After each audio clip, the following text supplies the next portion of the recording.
Bismillahirrahmanirrahim. Assalamualaikum warahmatullahi wabarakatuh. Alhamdulillah wassalatu wassalamu ala nabiyina al-mustafa rasulillah wa ala alihi wa ashabihi wa man tabi'ahum bi ihsanin ila yaumil qiyamah, amma ba'd. Jemaah sekalian yang semoga senantiasa dirahmati Allah Subhanahu wa taala. Kita lanjutkan pembahasan masih dari bab tentang obrolan dan diskusi Nabi di malam hari.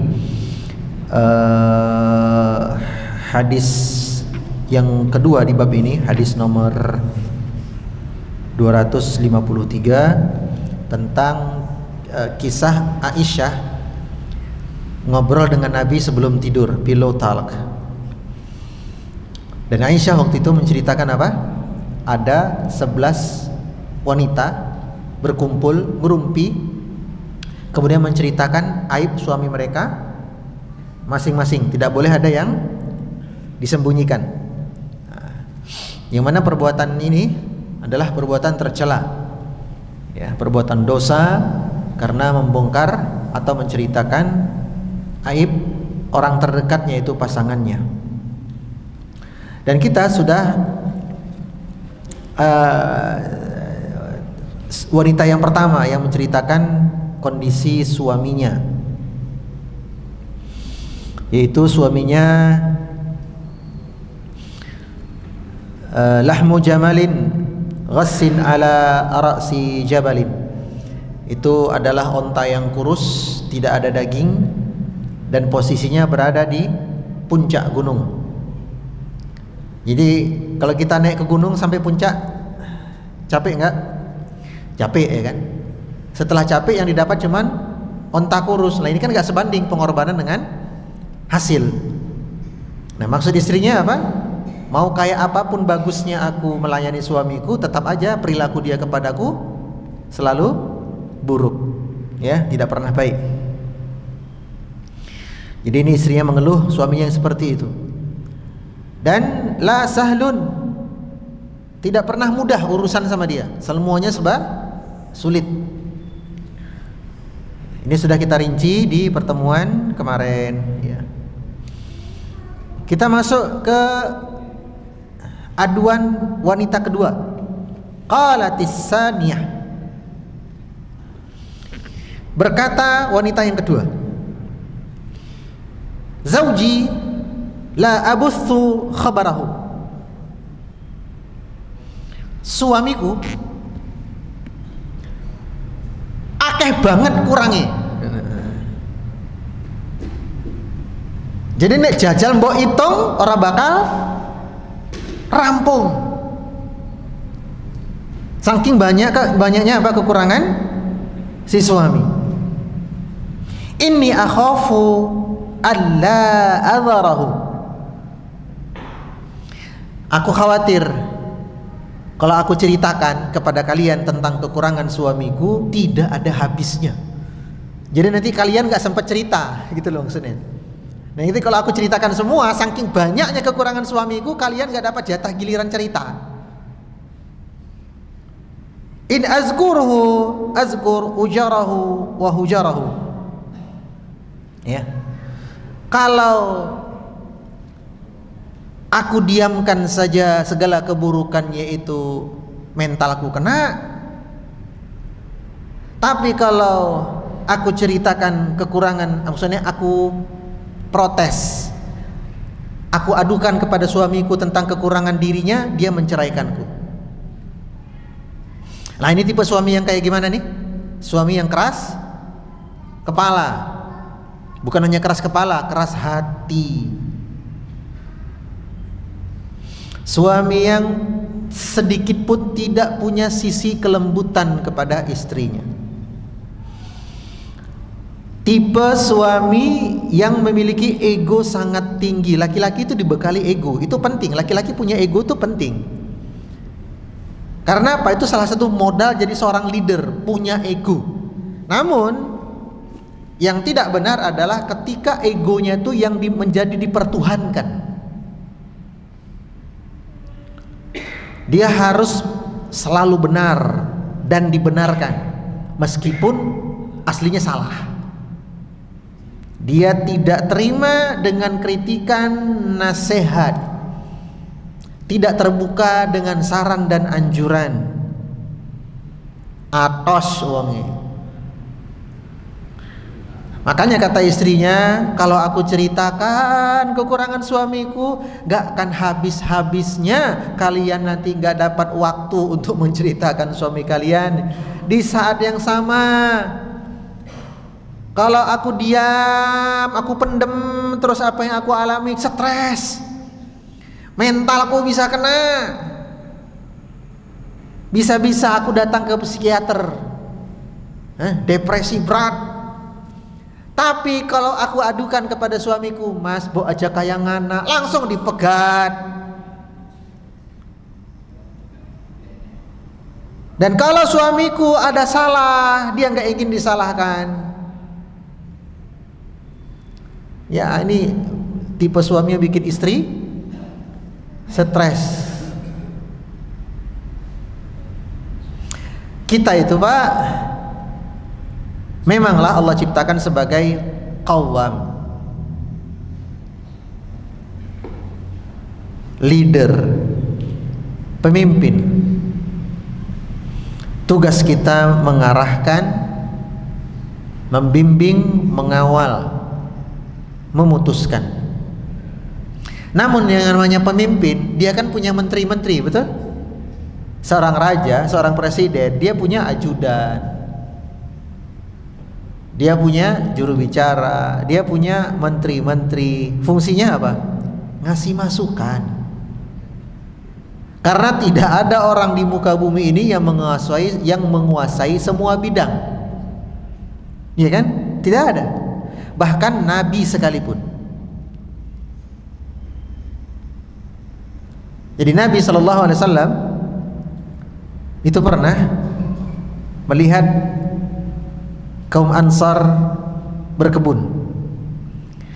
Lalu mereka melakukan kalau batang pohon di stek atau cangkok, lupa saya istilahnya. Cangkok ya, pokoknya kurang lebih seperti itulah ya. Nabi kan ngelihat, Nabi kan orang Mekah itu kan jagonya berdagang bukan bertani. Orang Madinah bertani, makanya kurma itu di Madinah enaknya. Maka Nabi mengkritik cara mereka nyetek atau cangkok pohon tadi.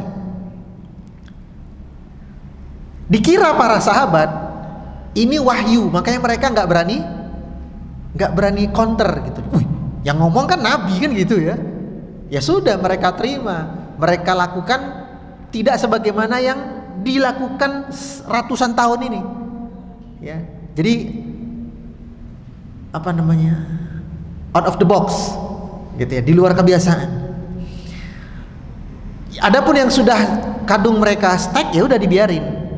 Nah ternyata nggak berapa lama kemudian pohon-pohon yang mereka stek sebagaimana simbah mereka stek dulu itu hidup. Sementara pohon-pohon yang mereka ikuti anjuran Nabi untuk cangkoknya diubah itu malah pada mati. Maka mereka mengadu kepada Nabi, wahai Rasulullah, adakah wahyu lagi? Maksud kalian apa? Kemarin kan wahyu yang turun untuk ngubah cara cangkok. Kata Nabi, oh bukan, itu insting inisiatif pribadi saya aja, bukan bagian dari wahyu. Oh alah, kata mereka, kami kira itu bagian dari wahyu, makanya kami gak berani bantah. Emang kenapa? Kata Nabi. Lalu mereka jawab, pohonnya pada mati. Apa kata Nabi? Antum a'lami bi umuri dunyakum. Kalian lebih mahir, lebih faham dengan urusan perduniawian kalian. Lihat ya, Nabi mengakui bahwa beliau tidak punya ilmu tentang itu. Artinya seorang nabi pun punya kekurangan, ketidaktahuan. Maka sebagai seorang suami tentu lebih banyak dong kekurangan dan ketidaktahuannya dibandingkan Rasulullah SAW. Jadi jangan keras kepala menerima nasihat istri. Namun memang dalam perkara ini ada riwayat palsu. Palsu berarti karangan ya, dikarang-karang. Artinya tidak ada dalilnya. Jadi riwayat palsu hasil karangan segelintir orang. Tahu nggak jamaah sekalian? Kisah palsu yang melibatkan para sahabat itu paling banyak atas nama Umar bin Khattab. Dan mayoritas kisah-kisah palsu tersebut dikarang oleh orang-orang Syiah Rafidhah. Kenapa? Karena di zaman Umar lah kerajaan Persia itu hancur. Jadi dendam mereka sama Umar. Mereka karang cerita-cerita jelek tentang Umar. Salah satu hasil karangan mereka adalah mereka menyandarkan ucapan yang buruk kepada Umar. Di antaranya seolah-olah Umar berkata, mintalah pendapat istri kalian dan selisihi ya, mintalah pendapat istri kalian tapi diselisihi, jangan diikuti. Adik-adik yang di atas boleh ngobrol tapi jangan suara banget ya.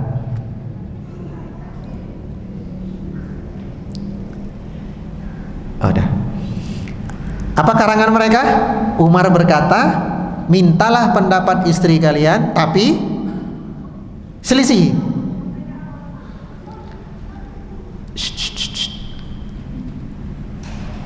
Adik-adik yang di atas minta tolong suaranya. Nah, ini ucapan kan disandarkan kepada Umar ya, seolah-olah Umar itu tidak mau menerima saran dan nasihat. Nabi aja mau menerima nasihat, apalagi Umar. Umar itu orangnya tegas, bukan keras. Umar itu orangnya tegas, bukan kasar. Ya. Jadi Umar masih suka menerima saran dari orang lain. Buktinya apa? Buktinya ketika Umar bertanya tentang makna idza jaa nasrullahi wal fath, apabila telah datang pertolongan Allah, wal fath. Apa arti al-fath di situ ya Mas kalian? Ada yang tahu? Apa makna al-fath di situ? Nah, jadi Umar pernah bertanya kepada para sahabat, apa arti al-fath? Maka para sahabat mayoritas menjawab Fathu Mekkah. Jadi kalau kita terjemahkan, apabila telah datang pertolongan Allah dan dibebaskannya kota Mekkah. Wa ra'aitan nasa yadkhuluna fi dinillahi afwaja, maka engkau akan melihat orang-orang bondong-bondong masuk Islam. Waktu itu mayoritas para sahabat berkata demikian, demikian, dan demikian. Maka Umar masih kurang pas katanya Umar. Dan di majelis itu semua isinya sahabat-sahabat senior kecuali satu orang, Abdullah ibnu Abbas, anak muda. Setelah tidak ada jawaban yang memuaskan Umar, maka Umar bertanya kepada Abdullah ibnu Abbas, wahai ibnu Abbas, menurutmu apa makna dari al-fath? Apakah sebagaimana yang mereka katakan? Ya Umar minta saran. Dibuka di forum gitu. Ketika sarannya ada yang benar, diterima sama Umar. Apa jawaban Ibnu Abbas? Makna al-fath di situ adalah al-maut. Itu dekatnya ajal Rasulullah sallallahu alaihi wasallam. Dia bingung waktu itu majelis, kok bisa diterjemahkan seperti itu? Apa argumenmu? Kata Ibnu Abbas, tidakkah kalian lihat di bagian akhir, fasabbih bihamdi rabbika wastaghfir, banyak-banyaklah memuji Allah, istighfarlah kepada Allah, innahu kana tawwaba, Allah maha menerima taubat, berarti banyak-banyak pula bertaubat. Biasanya perintah banyak minta ampun dan bertaubat ditujukan kepada siapa? Orang yang sudah dekat ajalnya. Kata Umar, nah ini Nabi pun minta saran dan menerima saran. Apa dalilnya? Ketika Nabi dan kaum muslimin Madinah umroh tapi kan gagal ya, nggak boleh masuk Mekah, dicegat. Nah, terjadilah peristiwa perjanjian Hudaybiyah. Apa isinya? Gencatan senjata 10 tahun, 1. Umroh ditunda tahun depan, 2. Tahun depan umroh hanya boleh maksimal 3 hari menetap di kota Mekah, 3. 4. Tidak boleh membawa senjata. 5. Kalau ada orang muslim Mekah yang kabur ke Madinah menyelamatkan diri, wajib dikembalikan ke Mekah. Sebaliknya, kalau ada musyrikin Madinah yang tidak mau masuk Islam lalu lari ke Mekah, nggak boleh dikejar. Kan isinya curang semua ya. Secara kasat mata memang isinya merugikan kaum muslimin, tapi uniknya Nabi setuju. Ya, saya setuju. Para sahabat kaget. Nabi yang bener aja dong. Ya, saya setuju, silakan ditandatangani. Karena umroh gagal, padahal sudah niat umroh, kena apa? Kena dam, ya toh?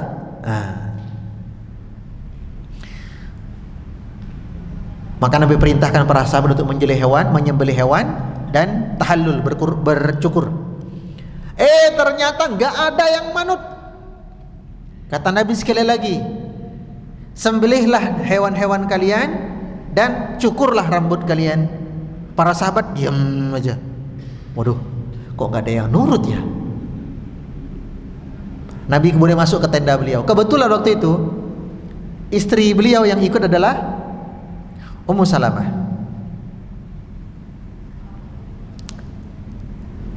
Nah, Ummu Salamah secara umur cukup dewasa dibandingkan Aisyah, dibandingkan Hafsah, ya, lebih dewasa lah. Dan itu mungkin memang takdir, itu takdir Allah, bukan mungkin, memang begitulah takdir Allah, karena ada hikmahnya. Ketika Nabi masuk ke tenda, Nabi kan wajahnya ya berubah gitu ya. Maka Ummu Salamah tahu, ya Rasulullah, kenapa engkau seperti ya wajahnya tidak enak begitu? Ada apa? Nabi tanya, Nabi cerita, aku perintahkan sahabatku untuk menyembelih hadyu mereka, untuk memotong rambut mereka, gak ada yang manut satu orang pun. Oh, mungkin karena mereka gak setuju dengan perjanjian Hudaybiyah. Ya kayaknya itu. Kau punya saran gak gimana supaya mereka bisa manut di tengah-tengah kecewaan mereka? Apa kata Ummu Salamah? Kalau saran saya, engkau gak usah banyak omong, kau gak usah banyak perintah sama mereka, karena mereka sedang, apa istilahnya ya, ya sedang kecewa, emosi gitu ya, sedih juga. Maka jangan banyak cakap kepada mereka. Orang yang sedang dalam keadaan seperti itu, kau kasih perintah dan larangan, gak denger, karena antara hati dan telinganya sedang putus, belum connect gitu loh. Nah terus gimana kata Nabi? Gunakan penglihatan mereka, karena orang yang sedang seperti itu penglihatan mereka sedang tajam-tajamnya, karena mereka membenci gitu loh, kecewa gitu loh, jadi pandangannya tajam. Manfaatkan pandangan mereka. Gimana maksudmu? Sembelih langsung saja.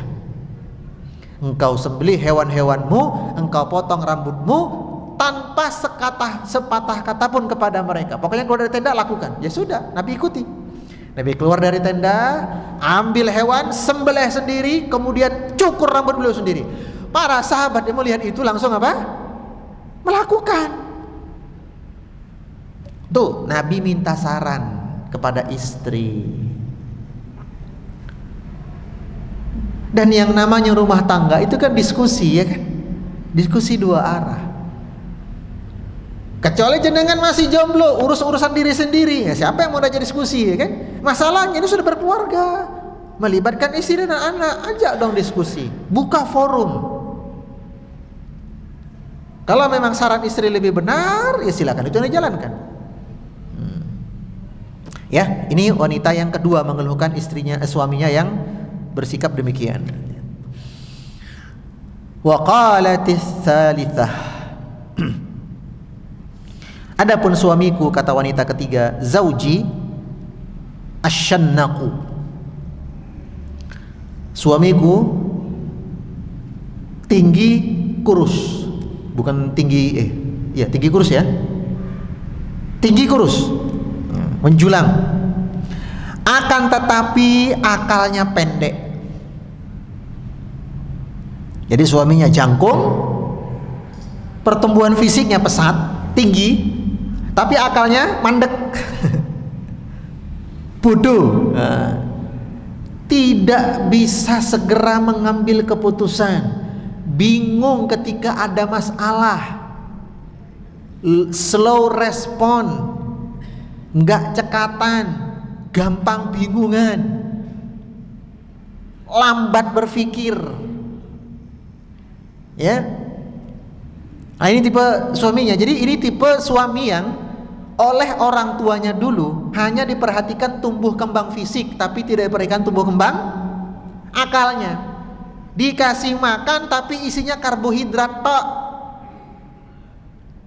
nggak ada asam sulfat, asam folat. Tidak ada asam folatnya. Jadi apa ya? Nggak bisa diajak berpikir kritis, langsung puyeng gitu loh. Panikan orangnya. Kalau ada masalah nggak siap, belum memilih menjauh dari masalah, bukan diselesaikan. Karena apa? Ininya nggak bisa dia berpikir. Ya, sebab dia apa? Diperhatikan tumbuh kembangnya hanya masalah fisik, tapi akalnya tidak tumbuh. Makanya ayah bunda, bapak ibu yang atau bapak-bapak, nenek-nenek atau atuk ya yang punya cucu, bapak ibu yang punya anak 15 tahun ke bawah, akal anak itu mulai bertumbuh kembang drastis 10 tahun ke atas.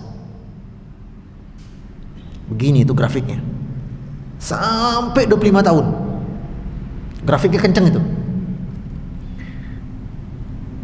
Jadi itulah hikmah kenapa Allah firmankan inna sam'a wal basara wal fuada. Pendengaran, penglihatan dan akal. Begitulah urutan tumbuh kembangnya insan manusia. Jadi 0 sampai 2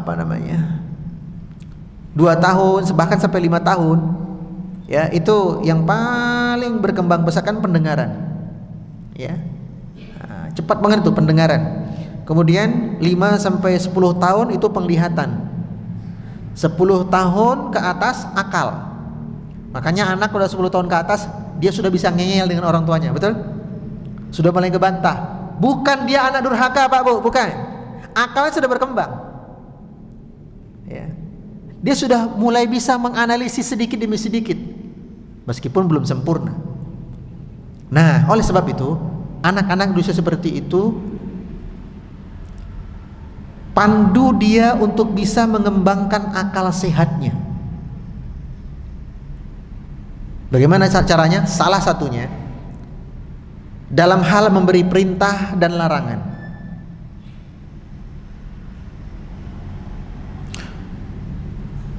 Urutannya seperti ini: bonding atau connection, konten perintah dan larangan, lalu argumentasi kenapa itu diperintah dan dilarang. Hafal? Apa yang pertama? Bonding. Bikin ikatan dulu, koneksi dulu. Ya, ibarat kita mau mengakses web atau aplikasi, kan harus ada koneksi dulu, entah itu internet data ataupun wifi. Setelah itu kita bisa turunkan perintah dan larangan kepada anak kita. Selesai? Oh enggak. Kalau cuman sampai di titik itu, anak kita enggak lebih baik daripada robot yang cuman dengar perintah dan larangan, tombol lampu on off. Nah, dia enggak mengerti kenapa itu disuruh, dia tak tahu kenapa itu dilarang. Akibatnya akalnya mandek. Tahu enggak kenapa para ulama dulu masa muda mereka gemilang? Imam Abu Hanifah punya trik ngajar. Beliau itu biasa melempar kasus fikih, lalu murid-muridnya dipersilahkan adu argumen. Kamu yang kelompok sana, menurut kalian kalau kasus seperti ini gimana solusinya? Oh, menurut kami dengan pertimbangan dalil yang ini, lalu kemungkinan seperti ini, pertimbangan masalah mudaratnya, maka menurut kami turun hukumnya adalah seperti ini dengan catatan tidak ada ini, tidak ada, tidak itu. Yang lain. Jadi akal itu mau kembangkan. Nah, kita kepada anak kita harusnya begitu. bangun koneksi, sebutkan perintah dan larangan, lalu ditutup dengan alasan. Lihat Luqman kepada anaknya, bangun koneksi dulu, ya bunayya, betul? Bangun koneksi dulu, bonding dengan anak. Kemudian konten perintahnya, la tusyrik billah, jangan berbuat syirik kepada Allah. Selesai ayatnya? Hah? Selesai belum ayatnya? Belum. Apa sambungannya? Inna syirka la zulmun azim. Itu alasan bukan? Alasan, argumentasi. Kenapa syirik dilarang? Inna syirka la zulmun azim. Syirik itu dosa yang paling besar. Akal anak dipancing berpikir.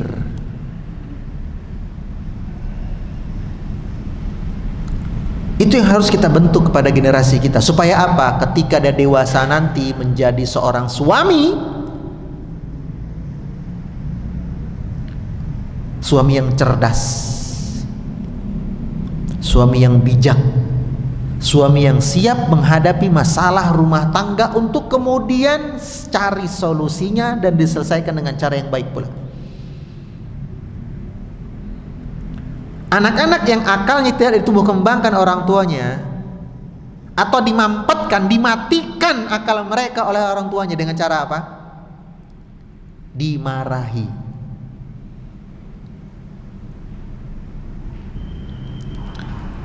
Leh, adus, wis jam 5. Ngapa toh adus aku? Nih anak kan nanya.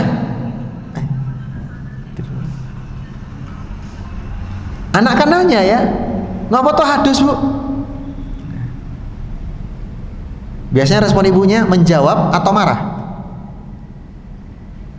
Menjelaskan atau memarahi? Kebanyakan marahi. Tokan takon. Bu dikon hadus ya hadus kono. Sekalinya dikasih alasan, kadang alasannya nggak logis. Dek, halaman wis disapu durung? Sampun bu. Lah kok ijik reget kae? Nek nyapu ki resik, aja kaya ngono. Engko entuk bojo? Waduh. Anaknya kan dipanggil sudah bagus nih kan? Dek, koneksi dulu ya kan? Bangun ikatan dulu. Kemudian sapu, dibersihin halaman, perintah. Ya kan? Tapi ketika hasil sapuannya nggak bersih, alasannya nggak logis. Kalau kamu nyapu nggak bersih, nanti dapat suami yang brewoken. Kan nggak logis alasannya. Ini sama juga, ini memampetkan akal anak. Makanya orang Indonesia itu paling mudah ditipu dengan kisah-kisah khurafat. Nah ini, gua ini tempat Sunan Gunung Jati kalau mau umroh ke Mekah, masya Allah. Dan banyak aja yang percaya. Mama Gufron, coba. Banyak juga yang percaya, subhanallah. Kenapa bisa seperti itu? Karena akal mereka nggak dilatih sama orang tuanya untuk berpikir kritis. Akhirnya ketika dewasa, jadi seorang bapak, jadi seorang suami, nggak bisa berpikir kritis. Apapun masalahnya, solusi dia adalah ngamuk, marah. Makanya nih kelanjutan hadis ya, kata si wanita, in antiq utalliq. Nah ini lihat nih, kalau aku sekali aja berani mengkoreksi dia, utalliq, langsung ditalak. Tuh lihat, ya kan? Ada masalah, lari. Ketika ingin dibantu selesaikan, emosi, ujung-ujungnya diceraikan istri. Kan orang seperti itu berarti sumbu pendek, akalnya nggak jalan.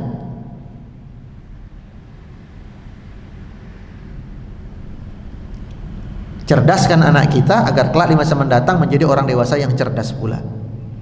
Ya. Wa in askut u'alliq, kata si istri. Sebaliknya, kalau aku diem aja, hidupku nggantung. Dibilang punya suami kaya, nggak punya suami. Dibilang janda, kok yo isih duwe bojo. Gantung nasib si istri, kasihan. Ya. Jadi memprihatinkan kondisi dia ya. Wa qalatir Rabi'ah, curhatlah wanita keempat, zauji kalittihamah, adapun suamiku sifat dia seperti lembah di bukit-bukit Tihamah. Jadi suamiku seperti apa? Perbukitan di lembah-lembah di perbukitan Tihamah. Sifat lembah-lembah di perbukitan itu apa? Sifat lembah sejuk, ya kan? Contoh, Gunung Merapi, Gunung Merbabu, di tengah-tengahnya ada lembah-lembah, di antaranya apa? Selo, betul? Nah, gimana suhu di Selo? Pernah main ke Simpang PB? Sejuk kan? Makan sore di Simpang PB Selo itu asik, ya kan, sambil nunggu matahari terbenam, ya kan? Nah, kan ada tamannya itu ya di tengah-tengahnya, ya kan, kita gelar tikar, bawa kopi, teh dari rumah, di depannya ada mie ayam, burjo, sate usus, macam-macam, sejuk, kopeng, sejuk, di kaki lembah deh. Ya. Nah, kata si istri, suamiku kalittihamah, seperti apa? Lembah-lembah di perbukitan Tihamah. Ya, la harrun wala qarrun, la harrun wala qarrun. Enggak panas tapi juga enggak dingin, tengah-tengah. Ya, sejuk lah ya. Kalau kedinginan, dingin banget juga enggak enak, kita ya kan. Kalau kepanasan juga kita sumuk. Nah, suaminya tuh yang tengah-tengah. Jadi ini tipe suami yang bisa memberikan kenyamanan kepada si istri. Tipe suami yang mampu bersikap proporsional. Apa arti proporsional? Wasatiyah, pertengahan. Inilah tipe suami yang ketika istri pun berbuat salah, akalnya jalan. Apakah ini tipe kesalahan yang aku ya anggap ajalah angin lalu, ya kan, cuek, anggap seperti nggak terjadi, atau kan tipe kesalahan yang memang kudu diperbaiki tapi masih bisa ditunda, nggak harus on the spot langsung. Mana kesalahan istriku yang harus aku perbaiki saat itu juga. Nah, ini tipe suami yang begitu, yang bisa menimbang, akalnya jalan. Tipe suami yang pertengahan, ketika dia di antara dilema, istri sedang butuh duit, ibu kandungnya juga sedang butuh duit, maka dia bersikap pertengahan. Tidak tok condong kepada istri sehingga durhaka kepada ibu, tidak pula semua dikasih ke ibu sehingga menzalimi istri. Dia tipe suami yang benar-benar pertengahan. Ketika istrinya tengkar dengan ibu dari suami, ini kan paling sering konflik begitu ya. Dan ini sudah saya bahas di beberapa majelis dengan judul antara anak, menantu dan mertua, segitiga itu. Dari satu hadis saja, terus saya syarah, ya kita jelaskan panjang lebar masalah itu. Nah, ini tipe suami yang wasatiyah, dia tidak akan condong kepada salah satu pihak. Dia menjadi jembatan perdamaian antara sang ibu dengan sang istri. Dia pintar mengolah kata sehingga seolah-olah dia sedang berpihak ke salah satu, tapi sebenarnya hendak mendamaikan keduanya. Dia pintar mengolah kata, dia pintar mendamaikan dan meredam gejolak. Orang-orang seperti ini cocok banget sebagai leader. Ya, leader itu kan harus bisa meredam situasi. Ya, dia meskipun ada jelas-jelas banget yang A pihak yang salah, yang B pihak yang benar, dia tahu itu, tapi yang pertama redam dulu gitu loh. Dibikin cool down dulu. Nanti setelah reda datangi satu-satu pihak. Yang B, kau benar. Hanya saja memang si A itu karena memang dia lebih tua, ya kan, lebih duluan berjasa di sini, wajar agak begitu. Ya, ini aja lah, anggap maklum saja ya. Engkau tidak, aku salah, engkau yang benar. Tapi ya sudah, Kemudian datang ke A. Masya Allah. Sebenarnya saran dari jenengan Pak cukup bagus, namun kayaknya memang melihat kondisi nggak cocok untuk area sini. Nah dia jadi penengah, ya, wasatiyah. Dan kata si istri, tidak ada yang aku perlu khawatirkan dengan kami. Karena apa? Everything is fine. Semuanya baik-baik saja. Dan suamiku, karena seperti lembah di di Tihamah, ya, bergaul dengannya, berinteraksi dengannya tidak membosankan, ya, selalu cair. Suaminya adalah seorang laki-laki yang tahu betul kapan harus tegas, kapan harus lembut, kapan harus berbicara, kapan harus diam, kapan harus bertindak, kapan harus ditunda dulu. Dan ini memang butuh ilmu, ya, selain memang bakat alami, ya, tapi juga dibantu dengan upgrade ilmunya. Nah, khair, ini suami idaman lah ya, tipe keempat ini. Wa qalatil khamisah, curhatlah wanita kelima.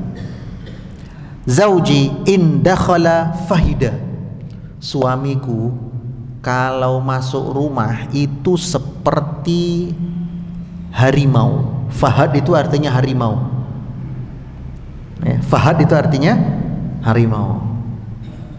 Jadi kalau masuk rumah suaminya seperti harimau. Wa in kharaja asida, sebaliknya kalau keluar rumah seperti singa. Loh, kok kewan kabeh gitu. Suamiku kalau masuk rumah seperti apa? Harimau. Nek metu seperti singa. Wah, kok garang kabeh iki. Apa maksudnya? Nah, tentang hal ini, ya, para ulama terbagi dua pendapat.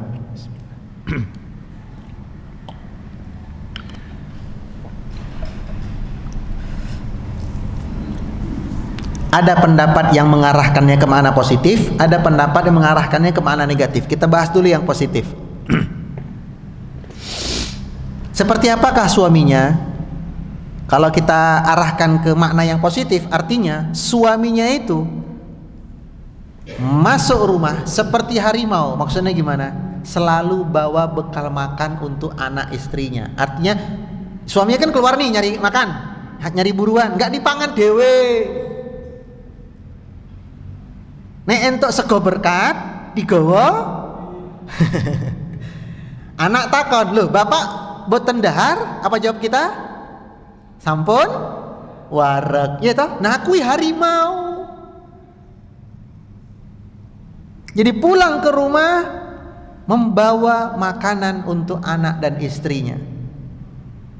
Seperti itulah harimau kalau masuk kandang. Makna positifnya, dia berburu. Nah, hasil buruannya nggak dimakan di tempat, digeret sampai ke kandangnya supaya apa? Anak dan si betina bisa makan. Sementara itu kalau keluar rumah, iya seperti singa. Singa kalau sudah keluar dari kandangnya bagaimana? Oh, itu auman singa dibandingkan auman harimau lebih ngebas mana? Singa apa? Auman singa tuh khas. Aumannya itu bikin harimau ngedown loh, jiper loh. Meskipun badan harimau lebih gede, tapi dengan auman singa, makanya disebut raja.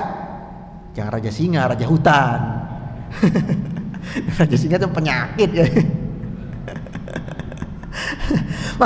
Makanya singa disebut raja hutan, ojo raja singa. Ya, itu penyakit. Kenapa disebut raja hutan? Aumannya udah bikin keringetan, bikin ketakutan hewan-hewan yang lain. Maksudnya apa? Suamiku kalau sudah keluar rumah, tegas. Sehingga kami yang di rumah tuh merasa aman dan tentram. Kenapa? Jiwa pelindungnya kuat banget. Alpha male, tipe laki-laki alpha yang dominan. Ya. Aura dia itu udah membuat orang lain udah langsung mengurungkan niat untuk mengganggu keluarganya. Nggak berani macam-macam gua sama keluarga itu. Kenapa? Bojone singa. Nah, tapi kalau di rumah dia seperti hari, maksudnya apa? Nyoh ngasih makan untuk anak dan istri. Ya.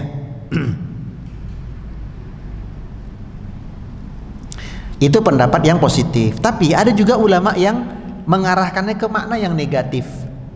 Suamiku masuk rumah seperti singa. Nah, seperti harimau. Harimau itu, Pak, kalau sudah masuk kandang, mayoritas kegiatan dia ngapain? Turu. Jadi kalau kita arahkan ke makna negatif, suami itu kalau di rumah senengannya turu, gelondang, gelundung,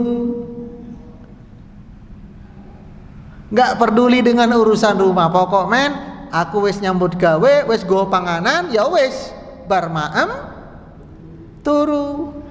Apa kondisi anak, apa kondisi istri, nggak peduli. Aku wis kesel nyambut gawe, wis kesel golek panganan, wis kesel berburu, saate wayahe merem. Arab gempa kaya apa? Ora bakal tangi. Digugah pak. Fiu. Ini kalau kita arahkan kemana apa? Negatif. Jadi si suami itu, wah masya Allah kalau di rumah tiap ada tamu yang datang, bapak mana? Anaknya jawab tilem gitu ya, masya Allah. Dan makna negatif berikutnya apa? Keluar rumah seperti apa? Singa. Maksudnya apa? Maksudnya ini tipe suami yang nggak bisa akur sama orang. Mana tetangga selalu diajak gelut, ya. Nggak pernah akrab sama tetangga, sehingga tetangga tuh sering pindah rumah, ganti penghuni lagi. Baru sebulan udah gak betah, kenapa? Gelut lagi sama bapak itu. Wah, ini karena singa hewan yang sangat teritorial. Tahu teritorial? Penguasa daerah, ya. Akamsi, anak kampung sini ya, teritorial banget tuh singa. Ya, ini kalau kita arahkan ke arah negatif, ya. Kemudian katanya dia apa? La yas'alu amma ahida. Tidak pernah bertanya tentang apa-apa yang habis di rumah. Ini ada dua makna juga, makna positif, makna negatif. Makna positifnya adalah tipe suami yang ya sudah, kalau bawa ada rezeki mah udah habisin aja gitu loh. Untuk besok ya besok lagi. Ya gitu. Dia tipe yang ya udah santai aja. Hari ini ada makanan ini, adanya ini, wes entek kayak wae le. Mam sate misalnya. Pak, iki sing tak pangan mung 5 ya. Lho ngopo? 5 sesuk tak pangan go sarapan. Ngopo? Entek kayak wae. Sesuk ya tak tuku meneh. Nah ini. Nah ini ada nggak tipe semuanya begitu, Bu? Ya. Sebaliknya, kalau makna negatif berarti tipe suami yang nggak peduli dengan kekurangan dapur. Pak, beras entek, luweh mangan jagung. Pak, gas entek, ora popo nganggo areng. Ini nggak peduli ya. Nah, ini makna negatifnya. Wallahu taala bisawab. Barakallahu fiik. Subhanakallahumma wa bihamdika asyhadu an la ilaha illa anta astaghfiruka wa atubu ilaik. Wassalamualaikum warahmatullahi wabarakatuh.